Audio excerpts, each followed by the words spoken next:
एक बार की बात है, एक राजा के दरबार में एक बहुत ही चतुर मंत्री था। इस मंत्री के पास हर समस्या का हल था और राजा कोई भी बड़ा फैसला उससे पूछे बिना नहीं करता था। इसी वजह से दरबार के दूसरे लोग मंत्री से जलते थे। एक दिन राजा ने मंत्री से कहा, तुम बहुत समझदार हो, लेकिन तुम्हारा बेटा जान इब्राहिम बहुत मूर्ख है और उसमें कोई अकल नहीं है।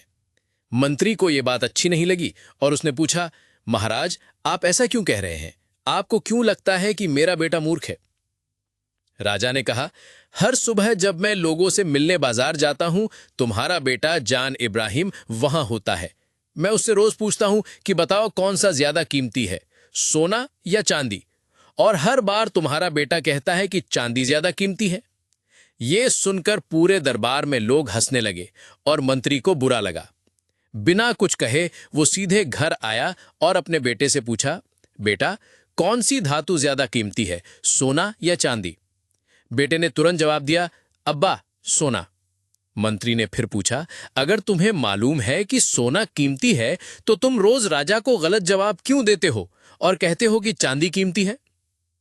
बेटा जान इब्राहिम बोला, अब्बा, हर सुबह जब राजा बाजार आता है तो वो मुझे बुलाता है, मेरे सामने दो सिक्के रखता है, एक सोने का और एक चांदी का, और कहता है ज्यादा कीमती वाला ले लो। मैं हर बार चांदी का सिक्का उठा लेता हूं और राजा हंसकर चला जाता है। मंत्री ने पूछा, लेकिन बेटा, तुम हर बार चांदी का सिक्का क्यों उठाते हो? आज तो पूरे दरबार ने मेरी हंसी उड़ाई। ये सुनकर जान इब्राहिम अपने अब्बा को कमरे में ले गया और एक बक्सा खोला।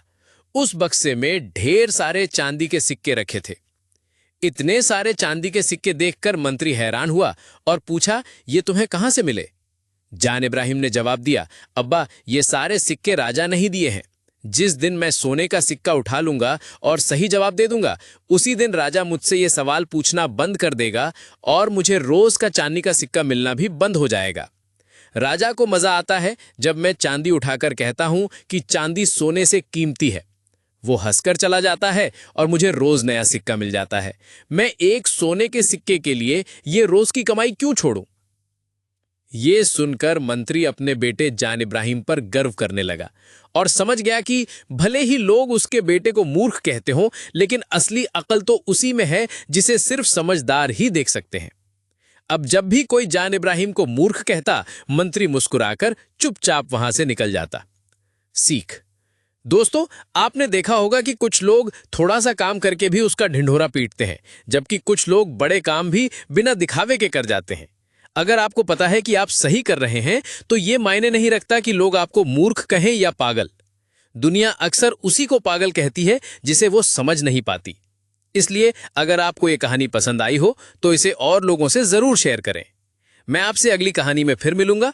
तब तक सब्र रखें, शुक्रगुजार रहें और जिंदगी में आगे बढ़ते रहें।